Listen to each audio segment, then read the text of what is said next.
धुरों की धार में मैं आदित्य झा आप सबका स्वागत करता हूं। देखिए, सबसे पहले खबर की ओर चलेंगे। साध्वी प्रेम बाइसा की मौत का मामला जान लीजिए। मामले में पुलिस कमिश्नर की प्रेस कॉन्फ्रेंस हो गई है।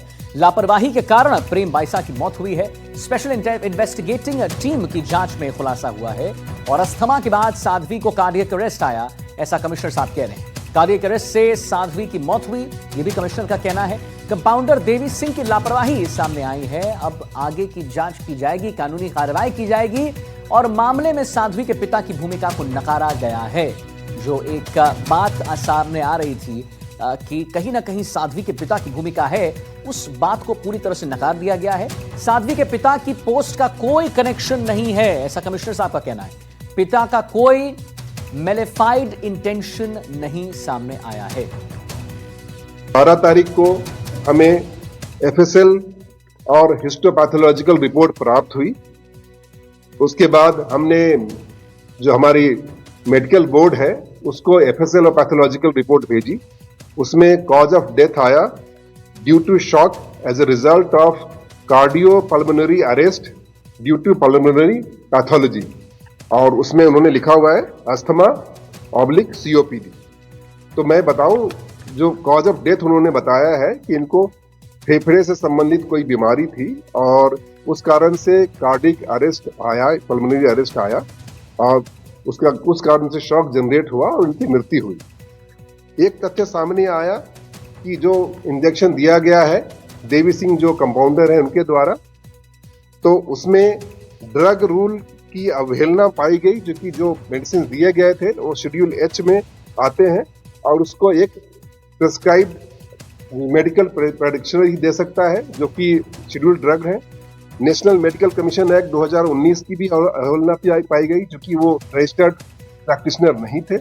इसके अलावा national nursing and midwifery commission act 2023 की भी अवहेलना है, चूंकि ये नर्सिंग का कोर्स कर चुके थे, परंतु इन्होंने जो मेडिसिन एक रजिस्टर्ड डॉक्टर दे सकता है उन्होंने वो एडमिनिस्टर किया। चूंकि ये पहले भी उनके यहाँ इलाज के लिए जाते थे, जैसा कि तथ्यों में आया है और एनिमेशन में भी आया है।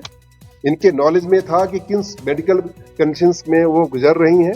इसके बावजूद भी उन्होंने जो सेट नॉर्म्स हैं उनकी अवहेलना की, तो प्रथम दृष्टया उपेक्षापूर्ण कृत्य करना कंपाउंडर के द्वारा पाया गया है। जहां तक पिता की इस पूरे घटनाक्रम में संलिप्तता का सवाल है, जो घटनाक्रम शुरू होता है जब तबीयत बिगड़ने की बात है, और जब ये इंजेक्शन लगता है उसके बाद से ही जो तथ्य सामने आए हैं, उसके पूर्व में जो भी उनकी बैकग्राउंड रहे हैं, प्रीवियस हिस्ट्री रही है, उनको हमने रीअफर्म कराया है कि कोई उनका मलाफाइड तो नहीं है। और अभी तक जो हमारे पास जो तथ्य सामने आए हैं उसमें इस घटनाक्रम से रिलेटेड उनका कोई मलाफाइड नहीं दिखा है। और बड़ी खबर आ रही जयपुर से, जहां हिस्ट्री शीटर का सरे रहा आतंक देखने को मिला है। हिस्ट्री शीटर मनीष ने 2 युवतियों को पीटा है। लात घूंसों से युवतियों की पिटाई की है। युवतियों ने भी बदमाश को जमकर गालियां दी हैं। घटना का लाइव वीडियो वायरल हो रहा है। विधायकपुरी थाने में मुकदमा दर्ज किया गया है। मालवीय नगर का हिस्ट्री शीटर है मनीष जानी। मनीष के खिलाफ कई आपराधिक मुकदमे भी दर्ज हैं। तो हिस्ट्री शीटर का सरे रहा आतंक। हिस्ट्री शीटर मनीष ने 2 युवतियों को पीटा, लात घूंसों से युवतियों को पिटाई उसकी हुई है और युवतियों ने भी बदमाश को जमकर गालियां दी हैं। घटना का लाइव वीडियो हो रहा है वायरल। दीपक चावरा हमारे साथ फोन लाइन। दीपक, क्या मुद्दा है पूरा, जरा बताएं विस्तार से।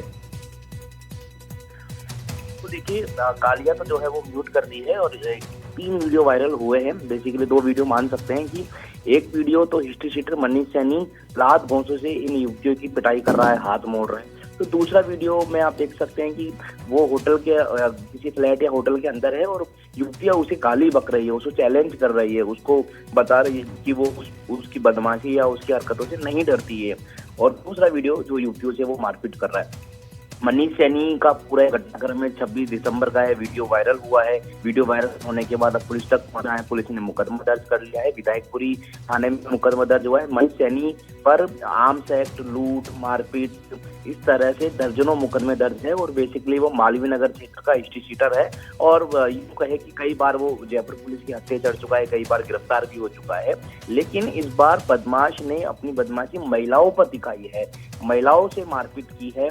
और संभवतः ऐसा लग रहा है, ऐसा महसूस हो रहा है कि ये दोनों जो युवतियां है वो भी शायद इसको जानती है, इसकी परिचित है। और जैसे ही ये कैब से टैक्सी नंबर गाड़ी से जा रही थी, इस दौरान मनीष वहां पर आता है और इनके हाथ मोड़ता है, इनसे मारपीट करता है और लात घूंसों की बरसात जो है वो कर देता है। नहीं, पर क्या वजह रही दीपक हाथ मोड़ने के, लात घूसों के बाद जो आप कह रहे हैं, क्या वजह रही, क्यों ऐसा किया इसने?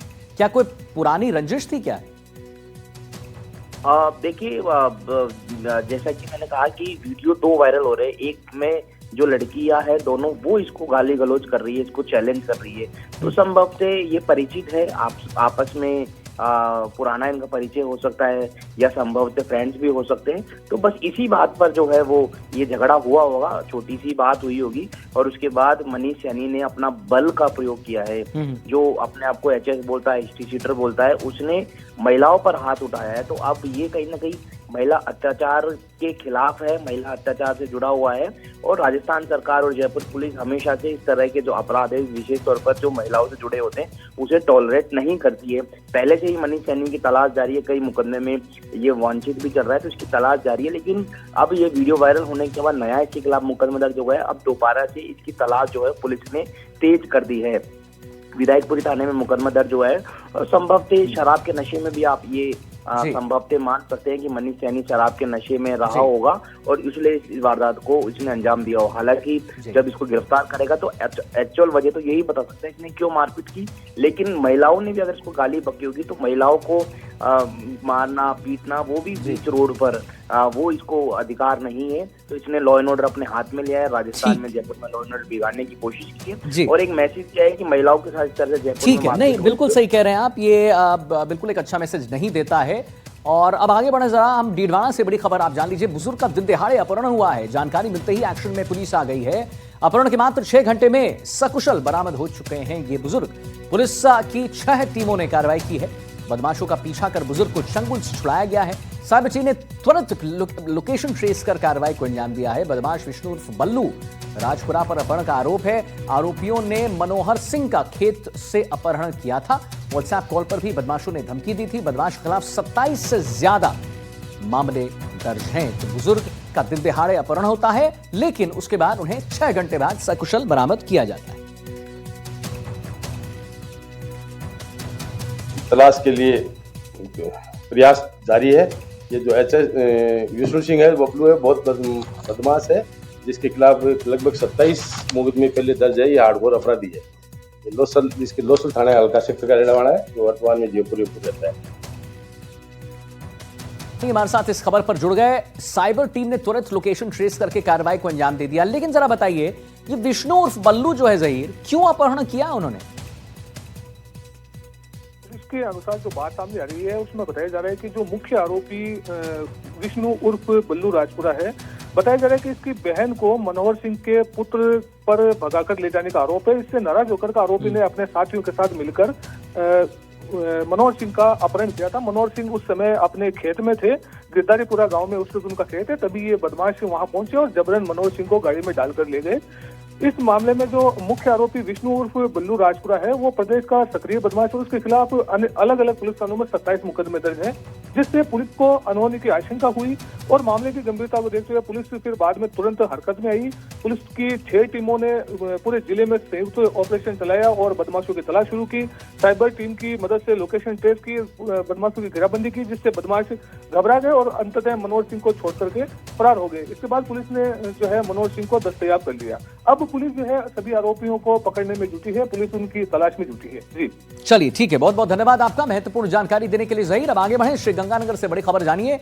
भतीजे ने चाचा पर जानलेवा हमला कर दिया है। जमीनी रंजिश में चाचा के घर में घुसकर हमला किया गया है। अनूपगढ़ के गांव 7 APM में जमीनी विवाद में यह हमला हुआ है। 70 साल के बुजुर्ग चाचा पर हमला किया गया है। 7 सालों से 2 पक्षों में विवाद चल रहा था और उसके बाद हुआ यह कि भतीजे ने आखिरकार 7 सालों बाद चाचा पर जानलेवा हमला कर दिया। दीपक अग्रवाल हमारे साथ फोन लाइन पर। दीपक, 7 साल से पूरा मसला चल रहा था, आखिरकार भतीजे ने चाचा पर हमला कर दिया। 70 साल के बुजुर्ग चाचा पर हमला हुआ है। पहले तो ये बताइए कि कैसी अब स्थिति है उनकी?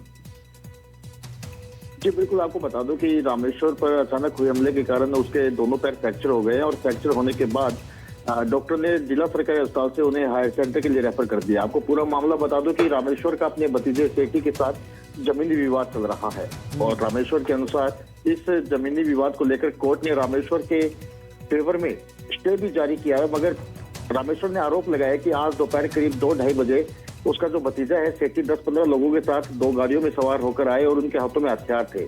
आते ही सबने एकजुट होकर रामेश्वर पर हमला कर दिया और अचानक हुए हमले के बाद जब रामेश्वर ने शोर मचाया तो आसपास के लोग भी उनके घर पहुंचे, जिन्हें देखकर हमलावर मौके से फरार हो गए। लोगों के द्वारा रामेश्वर को अनूपगढ़ के सरकारी अस्पताल पहुंचाया गया, जहां प्राथमिक उपचार के बाद दोनों पैर फ्रैक्चर होने के कारण डॉक्टर ने उन्हें रेफर कर दिया है और इसकी सूचना रामेश्वर के द्वारा अनूपगढ़ पुलिस थाने में भी दी गई थी। सूचना देने पर हेड कांस्टेबल दिनेश कुमार ही मौके पर पहुंचे। उन्होंने मौका मुआयना किया। हेड कांस्टेबल का कहना है कि पुलिस रामेश्वर के बयानों के आधार पर मामले में अनुसंधान कर रही है और वहीं आरोपियों को गिरफ्तार करने के लिए उनके ठिकानों पर दबिश भी दे रही है। जी चलिए, तो अब दबिश दे रही है, कहां कहां दबिश देने की बात हो रही है, जरा उसके बारे में बताइए, क्योंकि 7 सालों से विवाद चल रहा था और अब भतीजे ने बुजुर्ग पर ये कर दिया है, वार कर दिया है। तस्वीर भी हम अपने लगातार दर्शकों को दिखा रहे हैं। अब आगे की कार्रवाई क्या होगी? जी बिल्कुल, आपको बता दूं कि जो रामेश्वर का भतीजा सेठी है उसके घर पर पुलिस के द्वारा दबिश दी जा रही है, उसके खेत में पुलिस के द्वारा दबिश दी जा रही है और जो अन्य हमलावर उनके साथ आए थे उनकी पहचान पुलिस के द्वारा करने के प्रयास भी किए जा रहे हैं। जी चलिए ठीक है, बहुत बहुत धन्यवाद आपका दीपक, महत्वपूर्ण जानकारी देने के लिए। जरा हम आगे बढ़े और भीलवाड़ा की बात कर लेते हैं। छात्रा की अस्पताल में मौत का मामला सामने आया है। मामले में नहीं थम रहा है विवाद। अस्पताल में हॉल में घुसे हैं ग्रामीण और ग्रामीणों और पुलिस में कहासुनी हो गई है। रोकने पर पुलिस ने भी धक्का मुक्की की है। पुलिस कर रही है समझाइश का प्रयास। ग्रामीण कर रहे हैं 50 लाख मुआवजे की मांग। रेणवास की युवती की इलाज के दौरान मौत हो गई थी, तो छात्र की अस्पताल में मौत का मामला। निखिलेश हमारे साथ इस पर और जानकारी देने के लिए। निखिलेश, क्या है पूरा मामला? पुलिस समझाइश तो कर रही है लेकिन 50 लाख की मुआवजे की मांग जो है, ग्रामीण भी लगे हुए हैं उस पर। जरा बताइए विस्तार से निखिलेश। निखिलेश, तो मामले में थम नहीं रहा है विवाद और अस्पताल के हॉल में ग्रामीण जो हैं वो घुस गए हैं। लगातार आपको तस्वीर हम दिखा रहे हैं, यहाँ पर ग्रामीण और पुलिस में कहासुनी भी हुई है। यहाँ पर आप देखिए, रोकने पर पुलिस से भी धक्का मुक्की हुई है और पुलिस समझाइश का प्रयास जो है वो लगातार कर रही है, लेकिन ग्रामीण कह रहे हैं कि भाई 50 लाख हमें दो, उसके बाद ही बात समय, उसके बाद हम कुछ आगे बढ़ेंगे। नवीन जोशी हमारे साथ ज़्यादा जानकारी के लिए जुड़ गए, इसी पर और जानकारी देंगे। नवीन, अब एक बात बताइए कि क्या यहाँ पर हो रहा है, कौन सा मामला है, क्यों 50 लाख रुपए की बात जो है यहाँ पर की जा रही है? बताएं नवीन। देखिए, पूरा मामला है, रेडवास गांव है, कोटड़ी तहसील का। वहां की एक बच्ची है जो यहाँ भीलवाड़ा सरकारी कॉलेज में पढ़ती है। छात्रावास में रहती बच्ची है जिसकी तबीयत खराब हो गई थी। उसको हॉस्पिटल लेके आए थे वार्डन, जो हॉस्टल के वार्डन उसको हॉस्पिटल लेके आए थे। इस बीच उसको जो अरविंद हॉस्पिटल में भर्ती कराया गया। इलाज के दौरान उसकी मौत हो गई। मौत के बाद में जिस तरह से परिजन लगातार लापरवाही का आरोप लगा रहे हैं हॉस्पिटल प्रबंधन पे, और प्रबंधन पे हॉस्पिटल में आरोप लगाने के बाद में अब जो अब तक तो बाहर कोर्ट में बैठे माफी के साथ रोकना चाहूंगा, जरा तस्वीर हम अपने दर्शकों को दिखा दें। इस वक्त की बड़ी खबर यहाँ पर बन गई है, जहां पर देखिए छात्रा की अस्पताल में मौत पर हंगामा कैसे हो रहा है। जो तस्वीर हम आपको लगातार दिखा रहे हैं, रोकने पर पुलिस से भी धक्का मुक्की यहाँ पर हुई है। और जैसा नवीन हमारे संवाददाता कह रहे थे कि अस्पताल में जब मृत्यु हो गई उसके बाद ग्रामीण जो है यहाँ पर इकट्ठा हो गए और आप देख सकते हैं कि वहाँ पर ग्रामीण जो है लगातार पुरजोर तरीके से अपनी मांग रख रहे हैं और गुस्सा, एक रोष भी है। देखिए आप जरा।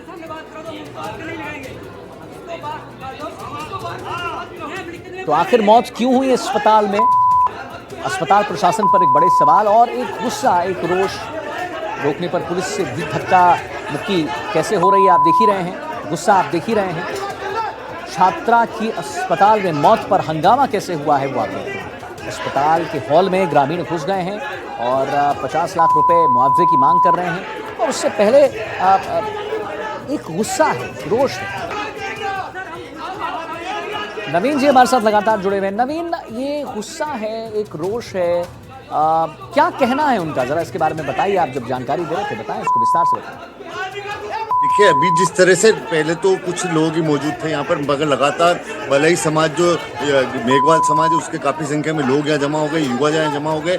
युवाओं का आरोप है कि हॉस्पिटल प्रबंधन ने कहीं ना कहीं इलाज में लापरवाही बरती, क्योंकि लड़की की तबीयत लगातार सुधार हो रही थी और उसकी अचानक मौत कैसे हो गई। इन्हीं सवालों के साथ में यहाँ पे ग्रामीण जमा है और अब तक तो ग्रामीण हॉस्पिटल के बाहर जो चौक है उसमें जमा थे, मगर कुछ देर पहले अचानक ग्रामीण हॉस्पिटल का जो मुख्य पोर्च है उसमें प्रवेश कर गए। तो जो सज्जन सिंह है जो डिप्टी है भीलवाड़ा शहर के, वो लगातार समझाने का प्रयास कर रहे हैं, मगर ग्रामीण ठस से मस नहीं हो रहे हैं। 4 थानों का जाब्ता यहाँ पे बुला लिया गया है, कोतवाली, सुभाष नगर थाने का और भीमगंज थाने के साथ ही और प्रतापनगर थाने का भी कुछ जाब्ता यहाँ पे बुला लिया गया है। लगातार ग्रामीणों से समझाइश का प्रयास किया जा रहा है, मगर ग्रामीण के ठस से मस नहीं हो रहे हैं। ग्रामीणों की मांग है हॉस्पिटल प्रबंधन के खिलाफ जाँच की जाए, हॉस्पिटल प्रबंधन के साथ साथ जिन लोगों के ऊपर वो इलाज में लापरवाही का आरोप लगा रहे हैं उनके खिलाफ जाँच की जाए, उनके खिलाफ कार्रवाई की जाए। इन्हीं मांगों के साथ में ग्रामीण लगातार प्रदर्शन कर रहे हैं। और कुछ देर पहले जो शंकरलाल भलई हैं जो कि मेघवाल जिला युवक संघ के अध्यक्ष है, उन्होंने एनडीटीवी से बातचीत में उन्होंने कहा कि 50 लाख रुपए का मुआवजे की वो मांग कर रहे हैं। 50 लाख रुपए की जो है मांग हो रही है। पुलिस समझाइश का प्रयास कर रही है। अस्पताल के हॉल में ग्रामीण घुसे हुए हैं। एनडीटीवी एक्सक्लूसिव तस्वीर अब पहले अपने दर्शकों को दिखाते हैं। आप देखिए कि कैसे नवीन जी ने बताया कि पहले कुछ ही लोग यहाँ पर थे, लेकिन अब जो है लोग एकत्रित हो रहे हैं, लोग इकट्ठा हो रहे हैं और ग्रामीण है ये। उनका कहना है कि भाई जब हमारी बच्ची यहाँ पर अस्पताल में भर्ती थी, सुधार हो रहा था, अचानक से कैसे तबीयत खराब हो गई, अचानक से उसकी मृत्यु कैसे हो गई, तबीयत इतनी कैसे खराब हो गई कि मृत्यु हो गई। और कहीं ना कहीं घोर लापरवाही जो है वो अस्पताल प्रशासन पर लग रहा है, ऐसा ग्रामीणों का कहना है। ये क्या मांग कर रहे हैं? क्या सिर्फ 50 लाख की मांग हो रही है नवीन जी, या और क्या मांग हो रही है, जरा बताएं। क्या डॉक्टरों पर भी एक बड़ा सवाल खड़ा हो रहा है? बिल्कुल देखिए, उनके सबसे पहला कहना यही है कि जब बच्ची की तबीयत में सुधार हो रहा था, जब बच्ची डिस्चार्ज करने की स्टेज में थी, तो अचानक उसकी तबीयत कैसे खराब हो गई, अचानक उसकी मौत कैसे हो गई। और एक सबसे बड़ा सवाल ये लोग ग्रामीण ये उठा रहे हैं, परिजनों को देर से सूचना दी। और कहीं ना कहीं उनकी जो जिस तरह से वार्डन, हॉस्पिटल का वार्डन, हॉस्टल का जो वार्डन है जहाँ पे सरकारी हॉस्टल बताया जा रहा है, उसका वार्डन इनको हॉस्पिटल लेके गया था, तो आखिर देरी कैसे हुई परिजनों को सूचना देने में। और सबसे बड़ी बात है हॉस्पिटल प्रबंधन की क्या लापरवाही रही, चिकित्सालय के स्टाफ की क्या लापरवाही रही, कैसे बच्ची की मौत हुई, इन सब की भी ग्रामीण जांच करने की मांग कर रहे हैं यहाँ पर। जी चलिए ठीक है, बहुत बहुत धन्यवाद करेंगे आपका महत्वपूर्ण जानकारी देने के लिए। बीकानेर से बड़ी खबर जानिए, जहां संभाग के सबसे बड़े सरकारी अस्पताल में भ्रष्टाचार का मामला सामने आया है। विधायक के बयान के बाद खड़े हुए गंभीर सवाल। विधायक जेठानंद व्यास ने सार्वजनिक मंच से आरोप लगाया है। प्रबंधन और संविदा नियुक्ति प्रक्रिया पर खड़े हो गए हैं कई सवाल। एक फर्म प्रबंधन के साथ मिलकर करती है वसूली। बेरोजगारों के साथ बीकानेर में हम भ्रष्टाचार नहीं होने दें। सोशल मीडिया पर ये जो विधायक का वीडियो है वो वायरल हो रहा है।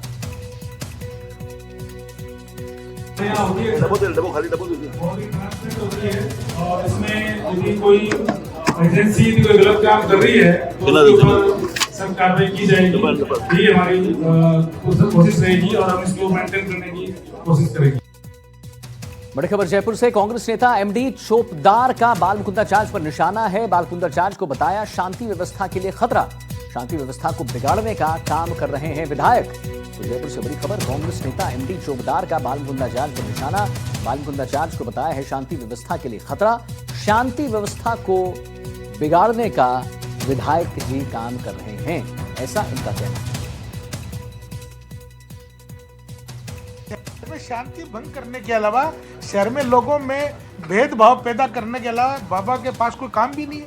मैंने तो एक दिन पहले भी ये कहा था कि बाबा जी को अजान से विरोध है, बाबा जी कभी मस्जिद के बाहर जाके पोस्टर लगाते हैं। तो मैं तो ये कहता हूँ कि माननीय मुख्यमंत्री जी को एक ट्रेनिंग कैंप लगाना चाहिए। इस ट्रेनिंग कैंप के माध्यम से विधायकी के क्या प्रोटोकॉल है, क्या संविधान के सिस्टम है, उनको सिखाई जाए। आप विधायक बन गए, आपको कैसे लोगों के बीच में रहना है, कैसे काम करना है, कम से कम ये इतना तो अनुभव होना चाहिए ना। और बाल वीरेंद्र हमारे साथ जुड़ गए इसी पर और जानकारी देने के लिए। वीरेंद्र, क्या है पूरा मामला, जरा बताएं विस्तार से। बिल्कुल देखिए आदित्य, आपको बताना चाहूंगा कि जिस तरीके से ये बालमुकुंदाचार्य को लेकर कांग्रेस नेता ने जिस तरीके से बयान दिया है, उस बयान के बाद जो है राजनीतिक गलियारों के अंदर लगातार जो है सरगर्मियां तेज हो गई है।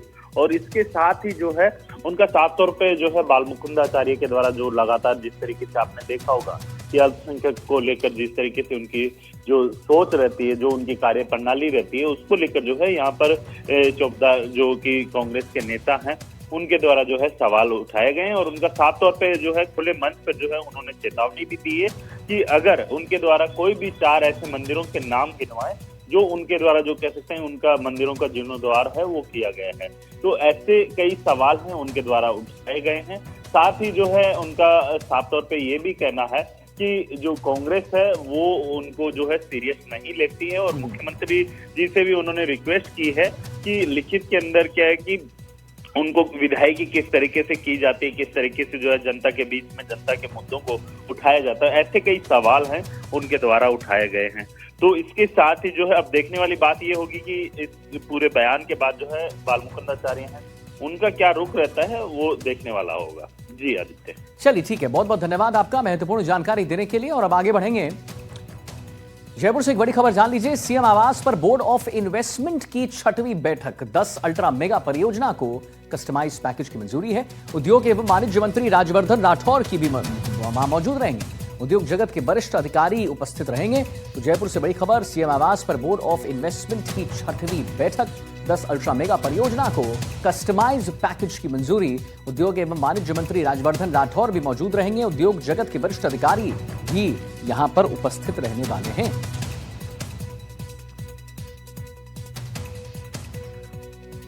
जयपुर से बड़ी खबर जानिए, जहां सीएम ने फिल्मी अभिनेत्री और सांसद हेमा मालिनी से मुलाकात की है। जी हां, मुख्यमंत्री निवास पर सांसद से शिष्टाचार भेंट हुई, तस्वीर भी आपको दिखाएंगे। तो अभिनेत्री और सांसद हेमा मालिनी जी से मुलाकात हुई है जयपुर में श्री भजन लाल शर्मा की, और मुख्यमंत्री निवास पर सांसद से देखिए कैसे शिष्टाचार मुलाकात यहां पर हुई है। और शॉल दिया गया है, फूलों का गुलदस्ता दिया गया है। हेमा मालिनी से मुलाकात हुई है, मुख्यमंत्री निवास पर सांसद से शिष्टाचार मुलाकात जो है आज हुई है हेमा मालिनी जी की, जो सांसद हैं, और सीएम से मुलाकात हुई। आगे बढ़ते हैं, बीएपी सांसद बाप सांसद राजकुमार रोत में टीएडी के बजट का गलत इस्तेमाल करने के आरोप लगाए। जयपुर पहुंचते रोत ने कहा कि लंबे समय से इस विभाग के पैसे का दुरुपयोग हो रहा है। रोत ने कहा कि साल 2024 का 1500 करोड़ रुपया बजट आया था, लेकिन वह खर्च नहीं हुआ और पूरा पैसा लैप्स हो गया है। उन्होंने कहा कि यह गरीब बच्चों के भविष्य से खिलवाड़ है।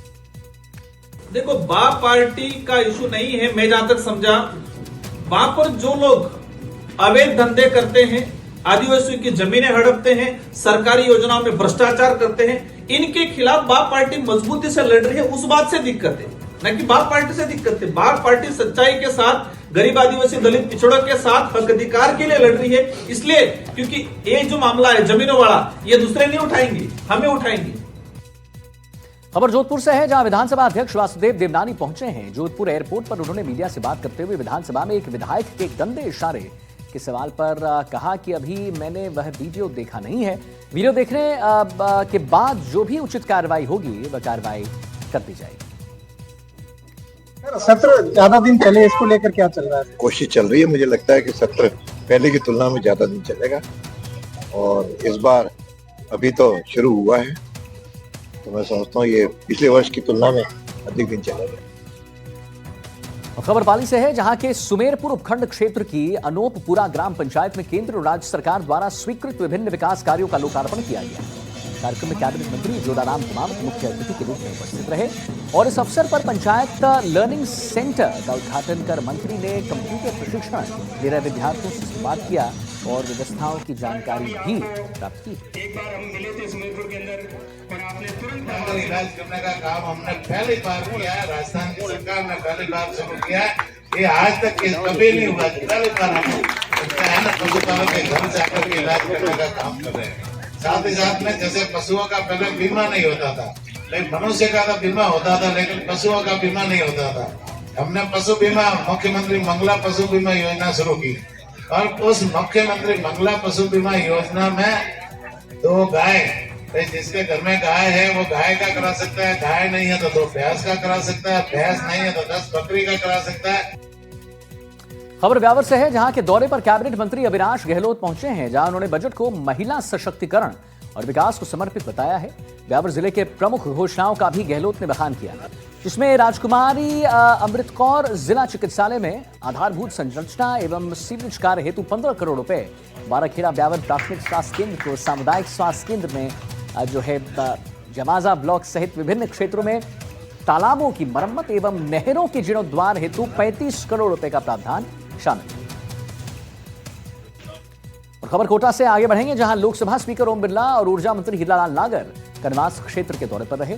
उन्होंने खेल मैदान कनवास में होने वाले समारोह में 37.28 करोड़ रुपए से अधिक की राशि से होने वाले 5 विकास कार्यों का लोकार्पण किया है और शिलान्यास किया है।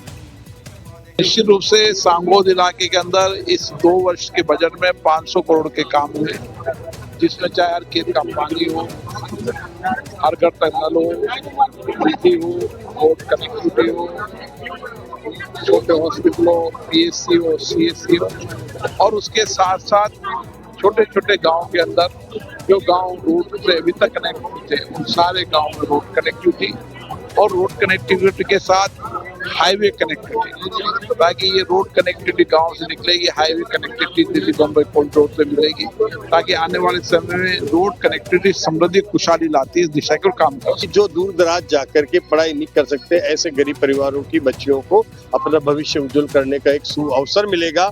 आज यहाँ के किसानों के लिए जो 132 के GSS का जो शुभारंभ हुआ है, उसके माध्यम से हमारे कई किसानों को जो बिजली की जो कभी थोड़ी बहुत भी तकलीफ आती थी, उसमें बेहतर बिजली मिलेगी, बिना किसी ट्रिपिंग के बिजली मिले, ये हमारी सरकार का उद्देश्य है। और उसके लिए 2 नए GSS का शिलान्यास भी हुआ है और लगभग इस विधानसभा में 15 GSS 2 साल के कार्यकाल में या तो हमने नए बना दिए हैं, या शुभारंभ हो गए हैं, या शिलान्यास हो गया है और प्रारंभ हो गए हैं।